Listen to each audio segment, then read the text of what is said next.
கல்யாணம் முடிச்சு கொடுப்போம். ஆனா கல்யாணம் முடிச்சா சொல்லுவாரு, கல்யாணம் முடிச்சா சொல்லுவாருன்னு சொல்லறதுக்கு நாங்க என்ன கேரண்டி பண்ற? இது என்ன பீங்காங்கோப்ப சாமான விற்கிறதுக்கு இல்லையே, தன்னை மகளை கொடுக்க போறோமே. கண்ணியமானவர்களே, எப்படி கொடுக்கணும்? இஸ்லாம் அழகான வழியை சொல்லி தந்திருக்குது. இதற்கு மாற்றமான வழிகளில் செயல்படாதீங்க. இஸ்லாம் இதெல்லாம் பார்க்க சொல்லுது.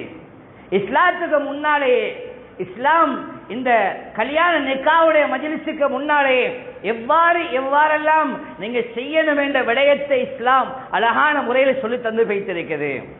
எனவேதான் ரொம்ப முக்கியமானது, இந்த நிக்காஹுடைய மஜ்லிஸுக்கு முன்னால இந்த விடயங்களை சம்பூரணமாக செஞ்சு கொண்டு வர பார்க்கணும். சரியான முறையில பெண்ணை பார்த்திருக்கணும்.